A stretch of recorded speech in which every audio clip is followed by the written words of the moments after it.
sorry for dragging this on, but we're nearing the end of this presentation.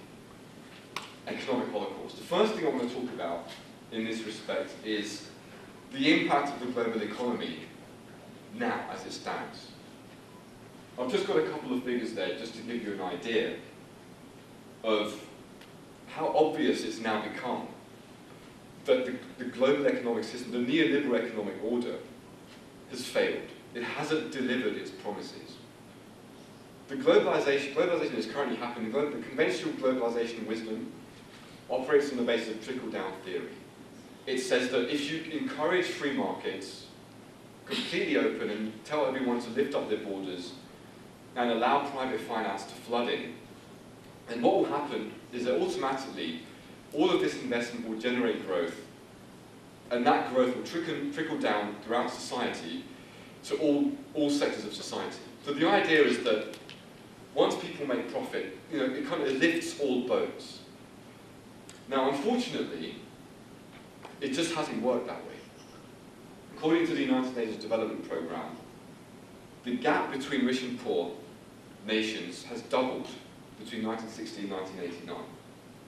They say that the rewards of globalization do exist, but those rewards are increasingly spread unequally and inequitably, concentrating power and wealth in a select group of people, nations, and corporations, marginalizing the others.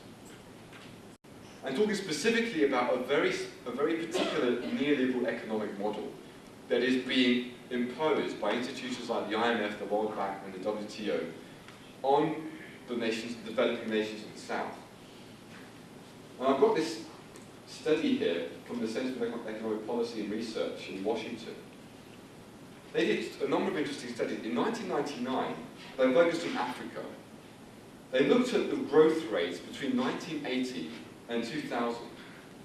And what they found was that consistently, African countries subject to IMF structural adjustment packages actually exhibited decreased rates of growth compared to before. So the IMF packages just weren't doing anything, even in terms of growth.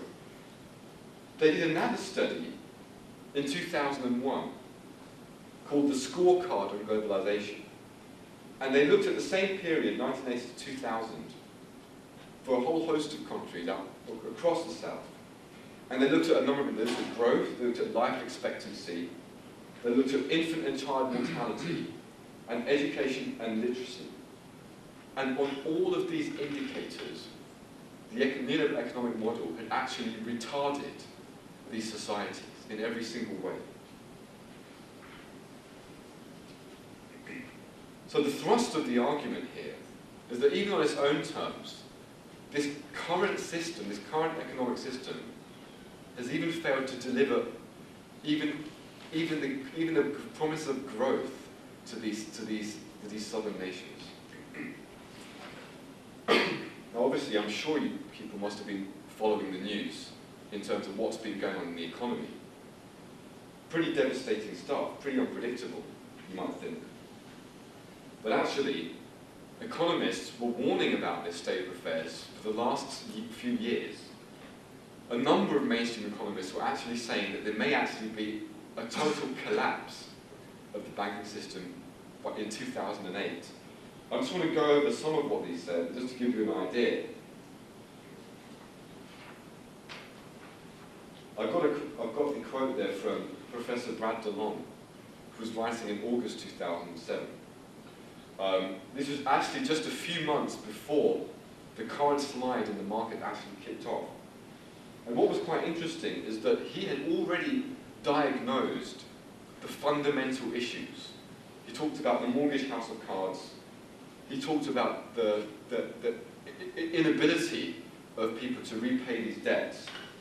And he talked about the fundamental structural problems with the Federal Reserve. And essentially, he predicted that there was no way that within the current macroeconomic paradigm that financial institutions could actually forestall the crisis as it was going to come. If they carried on doing things the way they were doing it, they wouldn't be able to stop it. And what's really interesting is that this is now becoming a growing recognition amongst mainstream economists in major financial institutions. I just gave you a few quotes from the IMF and from Stephen Roach from Morgan Stanley, who's the chief economist at Morgan Stanley. And he basically said much the same thing. Both of them have predicted that over the next year or few years, due to these twin policies of deregulation and liberalization, these are the foundations of what we call the Washington Consensus, the staple policies that are implemented not only here in the USA and Britain, but also exported around the world as the answer to poverty and the road to prosperity. That these policies are themselves creating systemic risk and financial instability, and that financial institutions themselves cannot prevent these from happening.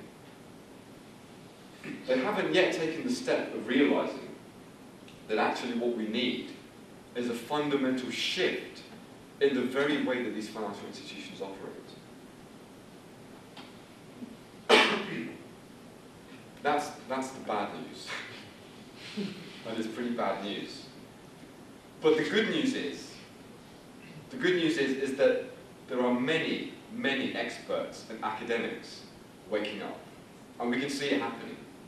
The fact is that more than ever, if you do watch the mainstream news, more than at any time in our history, we are increasingly aware of what is wrong with the current system. All of these issues that I've raised today, climate change, energy depletion, economic meltdown, these are in your face. These are not new to you. You already know about them. You've read about them in the mainstream press. This is something distinctive, that people are actually aware of the crisis. What hasn't happened is that so far there's been a failure for these different academics and experts and activists to come together and say, let's work together and let's see what this means, because we realize it's a crisis. What's happening is that everyone is approaching it realizing that there is a serious issue, that all of these are fundamental issues, but they're approaching it from this very compartmentalized, fragmented way. And this itself is a symptom of what you might call the old paradigm, the old way of thinking, the old system, a system that, as we can see, is increasingly discredited. But what I'm trying to show is that there is one major conclusion to all of this, that the prevailing socio-economic and political system has failed. It is failing. That we need an alternative is no longer disputable. That there is an alternative is something that many people are now working towards. Now this paradigm shift, is actually taking place as I speak. It's not happening in front of our eyes, but it is happening, and millions of people are actually involved in this paradigm shift.